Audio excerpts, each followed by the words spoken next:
जबरदस्ती तोड़नी है। उसको वहीं क्यों छोड़ जाए, उसको लेकर के क्यों नहीं आए? महाराज मेरे गोविंद तुरंत खड़े हो गए। जूतियां रखी हुई हैं, पहली जोड़ी पार करी, दूसरी पार करी, तीसरी पार करी, पूरी द्वारका में खलबली मच गई। कौन आ गया ऐसा डरते जिसके पीछे गोविंद दौड़ पड़े। ये विजय बोले महाराज कोई एक बूढ़ा सा दुबला सा ब्राह्मण आया है और हमारे गोविंद उसके पीछे दौड़ पड़े। महामंत्री दौड़ रहे हैं कन्हैया के पीछे। अरे लाला भगवान थोड़ी हिसाब से दौड़ो, कहीं लग जाएगी, ठोकर लग जाएगी। और जैसे ही 7 डोरियों को पार किया, सुदामा को देखा, महाराज गोविंद ने तुरंत उनको हाथ में पकड़ लिया। मेरे गोविंद के नेत्रों से आंसू निकल रहे हैं, लेकिन सुदामा जी महाराज के निकले हुए आंसुओं को सुदामा जी पी गए। और बोले कहीं मैं जोर से रोया तो कहीं कोई ये न समझ ले कुछ मांगने के लिए आया है। देखे सुदामा की दीन दशा, करुणा करके करुणा निधि रोए, पानी परात को हाथ छोड़े, नैनन के जल सौंप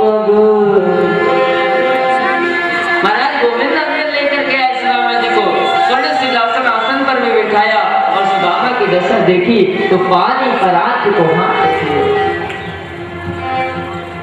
पानी को तो हाथ ही नहीं छुआ, लगाया परात को नहीं छुआ, नैनों से ही इतने जल निकले कि सुदामा के दोनों चरण जल गए।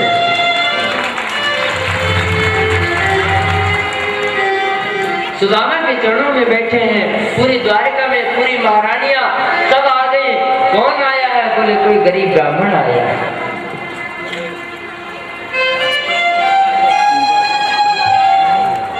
हमारे 108 कलश भर। आप दूर बैठे से ऐसे होता है, क्योंकि जिनके पैरों में पति बैठ जाए फिर पत्नी उनको कैसे दूसरे से सेवा करवा सकते हैं, कोई नौकर को कैसे पहुंचा सकते हैं।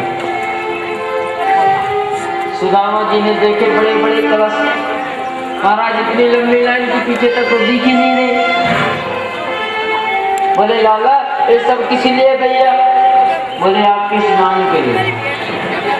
बोले भैया मैं तो दूरों पकड़ो ब्राह्मण ठहरे हो, इतने सारे कलश मेरे ऊपर पड़ेंगे तो मैं जीवित बचूंगा? देवी फिर सौभाग्य करती हूँ, मैं कालिंदी हूँ, प्रणाम करती हूँ। देवी फिर सौभाग्य ऐसे करते करते 500 प्रणाम करते। लाला बोले क्या बात है? बोले काम नहीं कहूँगा। और जैसे ही मेरे गोविंद ने सुदामा जी के पास काम किया, यानी ऐसा कर कि ये सब की वजह से तू ही प्रणाम कर ले, मैं तो को आशीर्वाद दो, खुशी रहो। महाराज भगवान को भी यदि आशीर्वाद देने की शक्ति है तो हमारे राष्ट्र के संतों के ब्राह्मणों के भी भगवान को भी आशीर्वाद देते हैं। तुरंत टूट पड़े हो खाने में नहीं। सुदामा तो बड़ा परम संतोषी है। बोले लाला एक पकवान में ज्यादा ना खाया करो। क्यों? क्योंकि ज्यादा पकवान खाए तो बुद्धि में विकृति हो जाती है। भैया मैं तो वही नमक रोटी खाऊं सुबह शाम। कन्हैया बोले सुनो, इसको मेरा प्रसाद समझ करके स्वीकार करोगे तो तुम्हारी बुद्धि में विकृति नहीं आएगी। ऐसी बात है तो दोनों करेंगे साथ में। 2 थाली सज करके आ गए, दोनों ने भोग लगाया प्रेम से और सुदामा जी से पूछ रहे सुदामा जी कैसे हो? बोले लाला सही सही बताओ। बोले हाँ। बोले इस संसार में इस विश्व में मेरे समान कोई दूसरा सुखी है ही नहीं।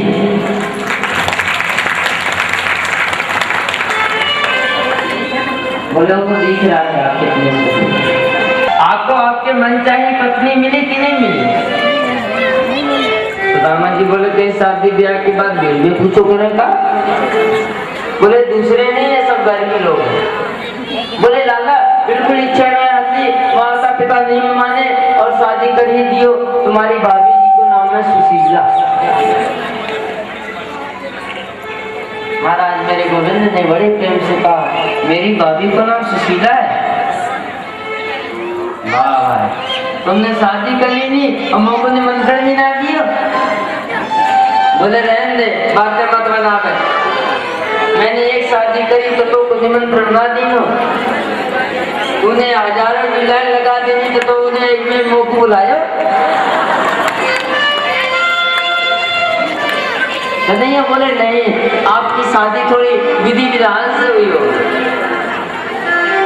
सुनो, हमारी तो सुबह शादी का विचार ही नहीं, शाम को वो घर में बैठी निमंत्रण।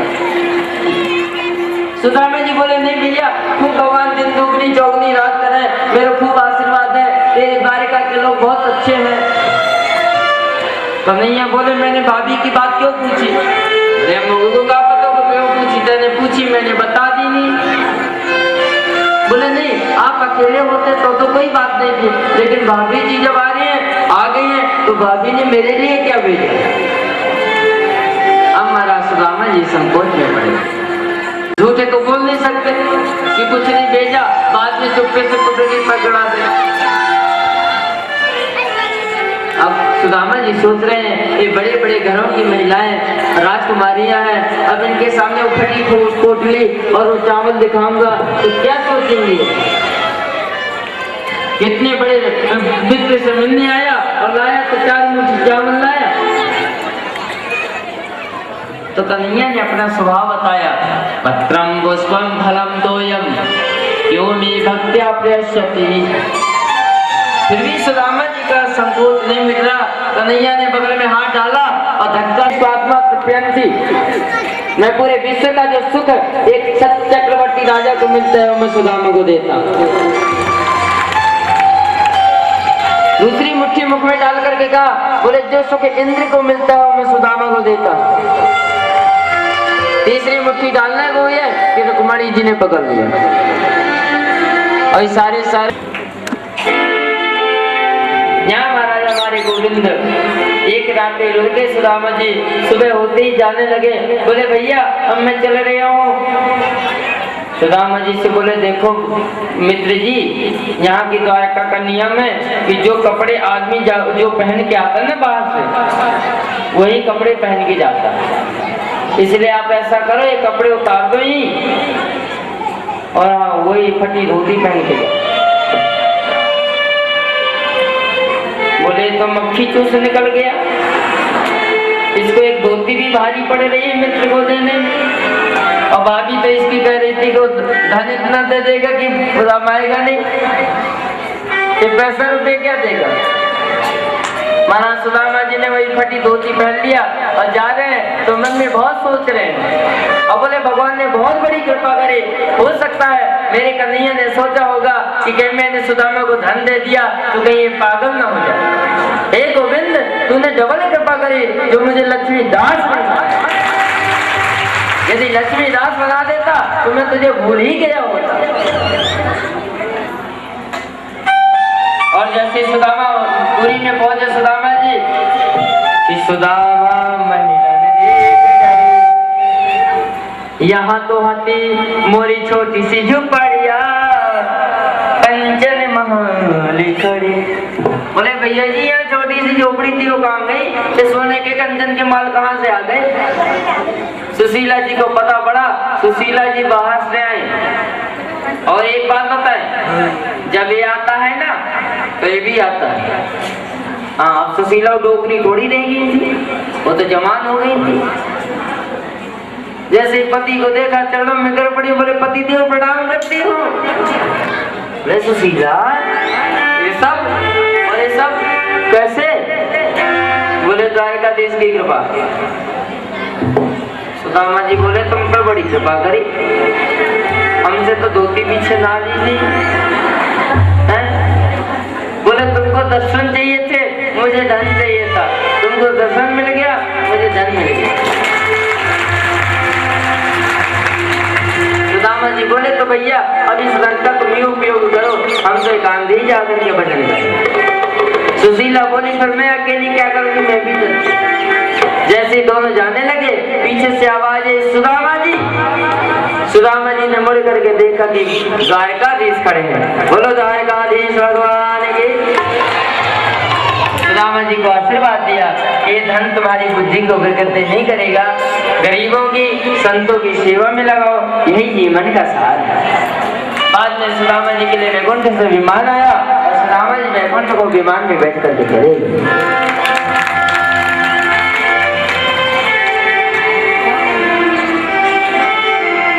यहाँ यदुवंशियों को श्राप लग गया है। आजकल यदुवंशी द्वारका में कोई आता नहीं। बाद में बहुत जोर का युद्ध होने लगा, आपस में ही सब लड़ने झगड़ने लगे। प्रेम से बोलो राधे राधे। चतुर्भुजा विशेषता 10-20-50 बच्चे होंगे। जनकारों के बेटा आस्तिक मुनि आए, उन्होंने यज्ञ रुकवा दिया। अब बोले बेटा जन्मेजय, इस तक्षक को तू मारना चाहता है? बोले क्यों? बोले इसीलिए क्योंकि जिस समय तक्षक ने दसा था ना राजा परीक्षित को, तो राजा परीक्षित के रूप। प्रेम से बोलो राधे राधे।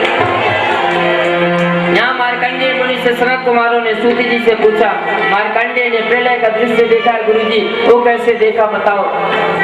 अब कुछ ही क्षणों में उनको प्रलय का दृश्य दिखा दिया। बटस्य पत्रस्य पुटे शयानम बालम मुकुंदम उपासना। और आग के मध्य में आज से ठीक 7वें दिन 9वें दिन ही एक प्रोग्राम का कार्यक्रम बना। हमारे श्री राधे श्याम जी बिश्नोई और हरि वल्लभ जी बिश्नोई दोनों भाई एकत्रित हुए और राधे श्याम जी और मेंगीलाल जी और मुकेश जी तीनों लोग हमारी चंदेरिया में कथा चल रही थी, वहीं पहुंचे थे गुरु जी को बुक करने के लिए। और वहीं उन्होंने कथा सुनी, उनका विवाह हो गया कि नहीं हमको भी कथा करानी। तुरंत नारियल लेकर के हम गद्दी से उतरे, वैसे ही बुक कर दिया और बोले महाराज जी आप तारीख देखो और जिससे कि 5 तारीख को कथा विश्राम हो, 6 को कलश स्थापना है।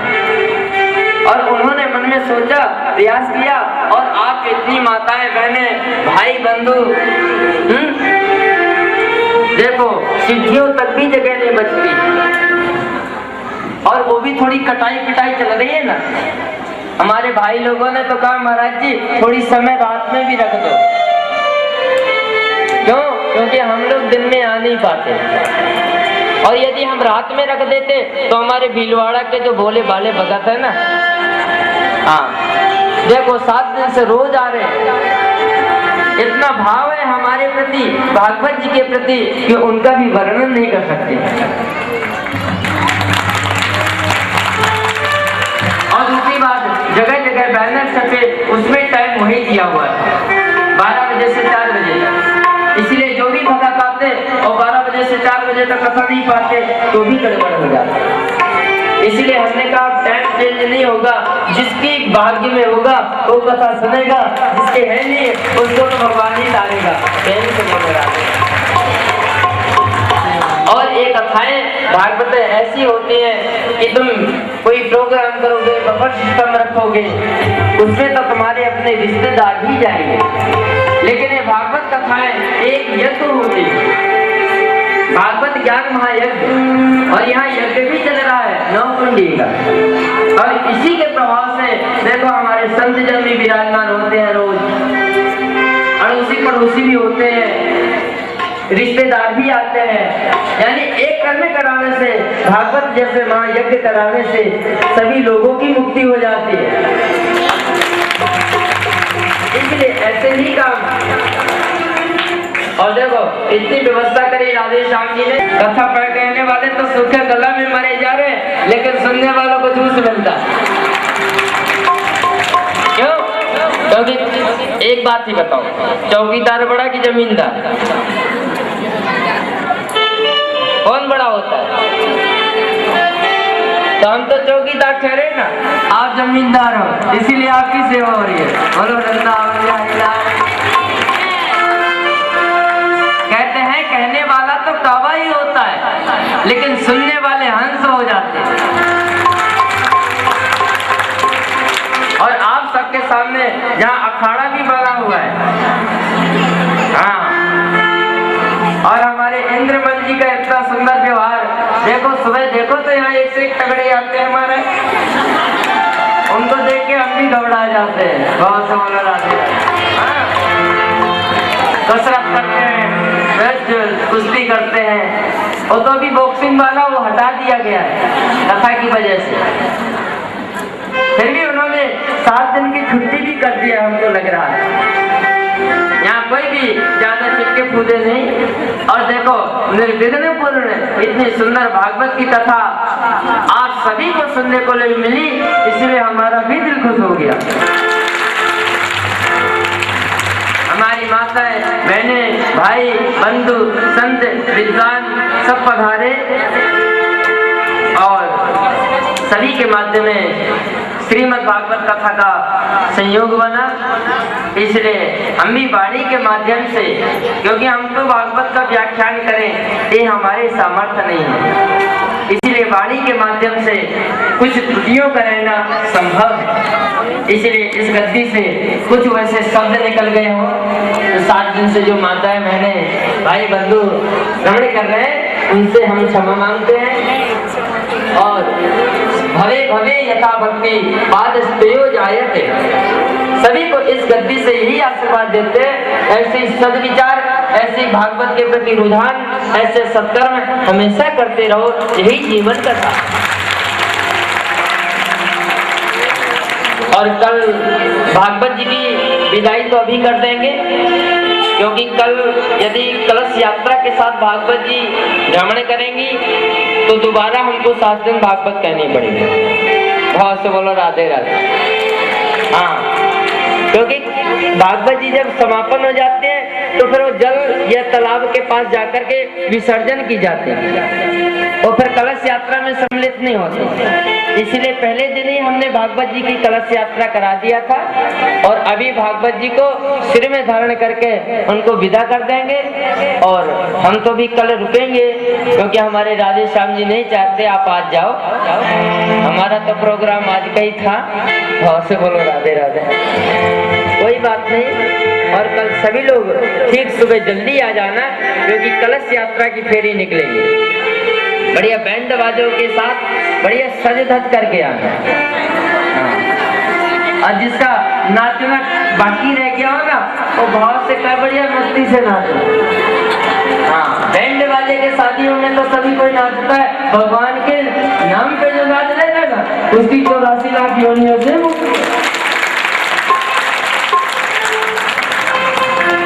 और जो भी हमारे राधे श्याम जी के हरि वल्लभ बिश्नोई जी इतना सुंदर कार्यक्रम कराया, उनकी बहुएं, बेटे, भाई, भतीजे, नाती, पोता, जो भी हमारी माताएं आती है, जो भी भाई बंधु आते हैं, उनको इस गद्दी से बहुत बहुत आशीर्वाद। और एक आखिरी श्लोक भागवत का मैं सभी जगह सभी से बुलाता हूँ, आप लोग भी बोलना। इस भागवत के आखिरी श्लोक में पूरा सार है।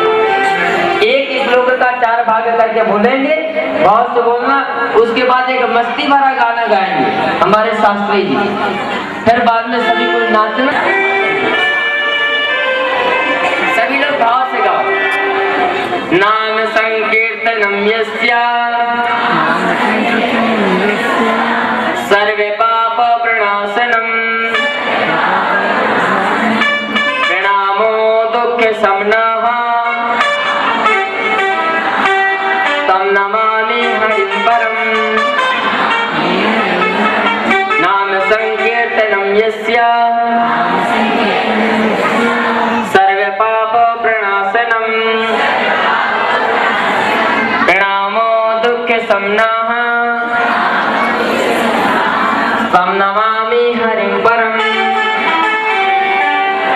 नाम संकीर्तनम यस्या सर्वे पाप प्रणाशनम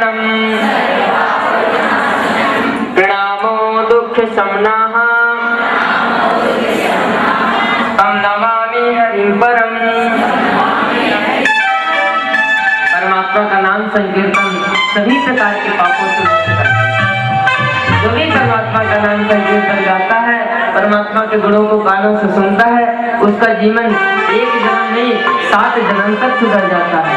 और वृंदावन हरि लाल। अब बढ़िया सा भजन गाएंगे, फिर सबके नाच कूद लो, फिर आरती करेंगे, फिर बाबा जी को विदा करेंगे और ठीक कल से नहीं आयो सवरिया, आयो सवरिया, नहीं आयो सवरिया,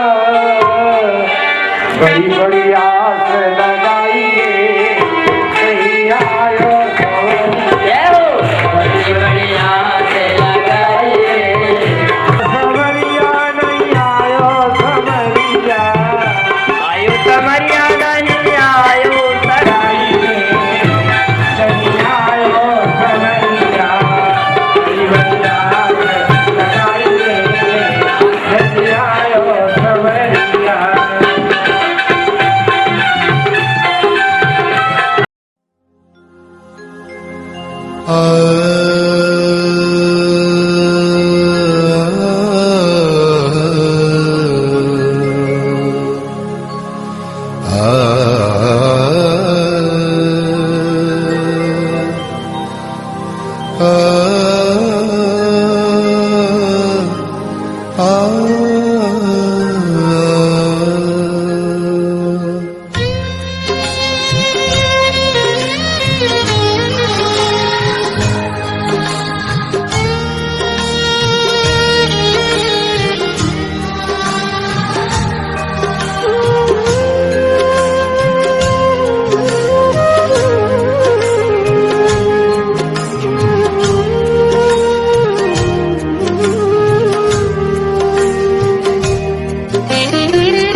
रूठे मेरा सांवरिया सरकार न रूठे, जग रूठे मेरा सांवरिया सरकार न रूठे, जीऊं मैं जब तक शाम तेरा दरबार न छूटे।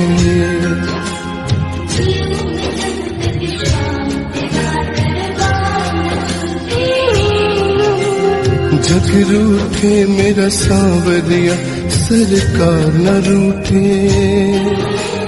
जग रूठे मेरा सांवरिया सरकार न रूठे, जीऊं मैं जब तक शाम तेरा दरबार न छूटे।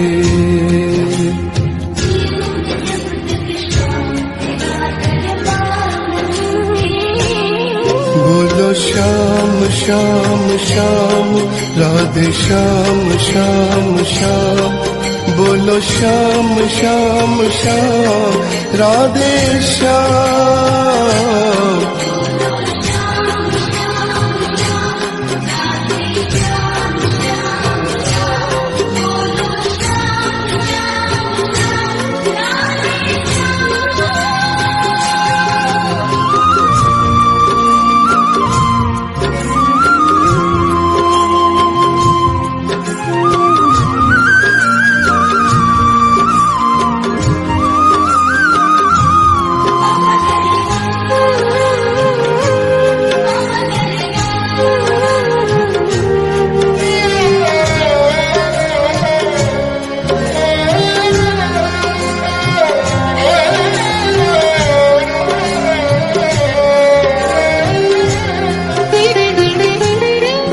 बस तेरे भरोसे पर मैंने,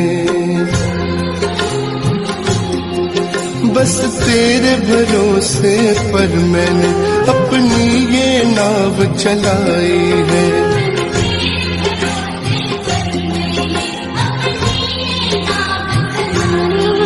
लाखों तूफान आए लेकिन, लाखों तूफान आए लेकिन मेरी नाव ने मंजिल पाई है, मेरी नाव ने मंजिल पाई है। हाथों से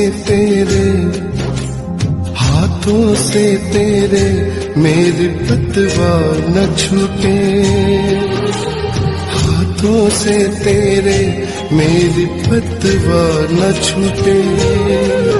और जीऊं मैं जब तक शाम तेरा दरबार न छूटे।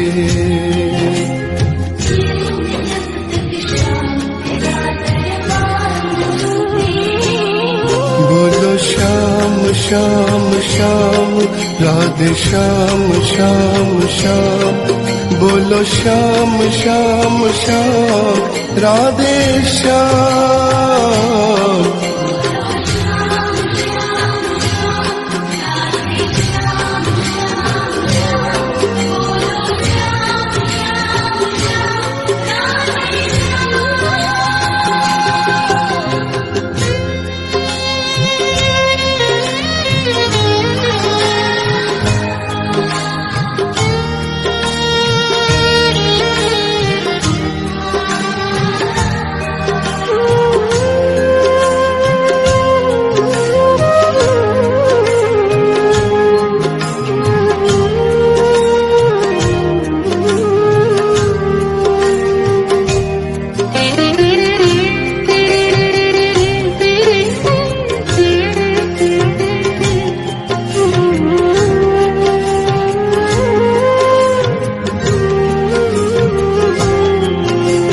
जब भी ठोकर खाकर मैं,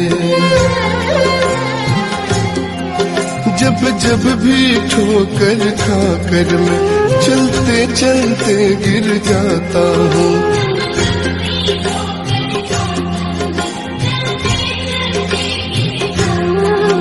उस वक्त भी अपने पास खड़ा, उस वक्त भी अपने पास खड़ा, मैं शाम तुम्हें ही पाता हूँ, मैं शाम तुम्हें ही पाता हूँ। तुझसे जुड़ा जो तार, तुझसे जुड़ा जो तार, कभी वो तार न टूटे। तुझसे जुड़ा जो तार, कभी वो तार न टूटे। जीऊं मैं जब तक शाम तेरा दरबार न छूटे।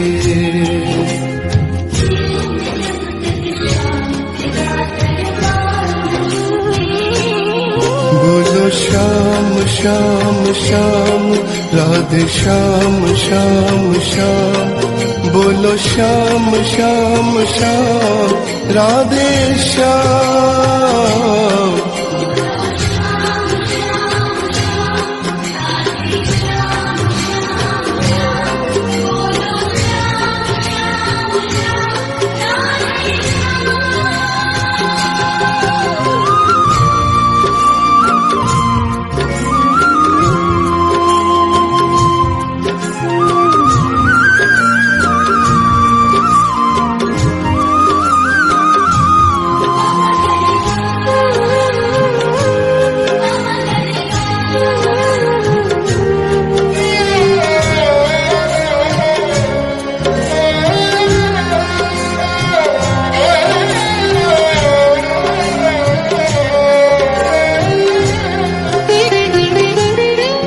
बस एक तमन्ना जीवन की, बस एक तमन्ना जीवन की, हर जन्म में तेरा साथ मिले।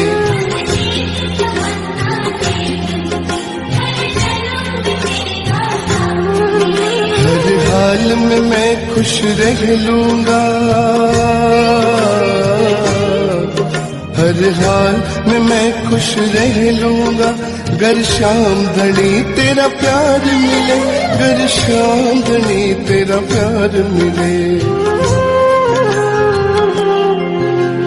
शाम नाम की मस्ती, शाम नाम की मस्ती किस्मत वाला लूटे। श्याम नाम की मस्ती किस्मत वाला लूटे, जीऊं मैं जब तक श्याम तेरा दरबार ना छूटे।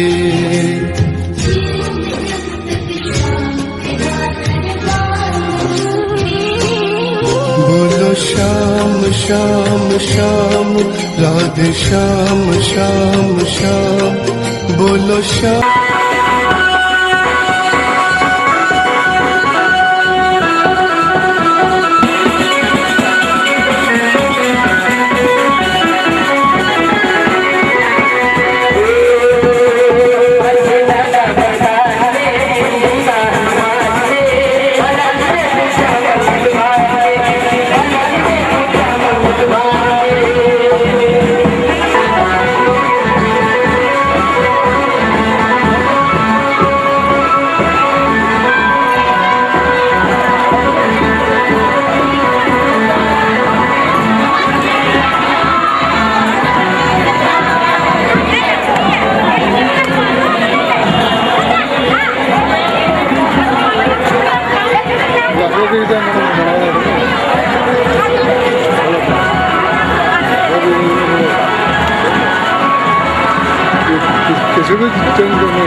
Ring, ring, ring.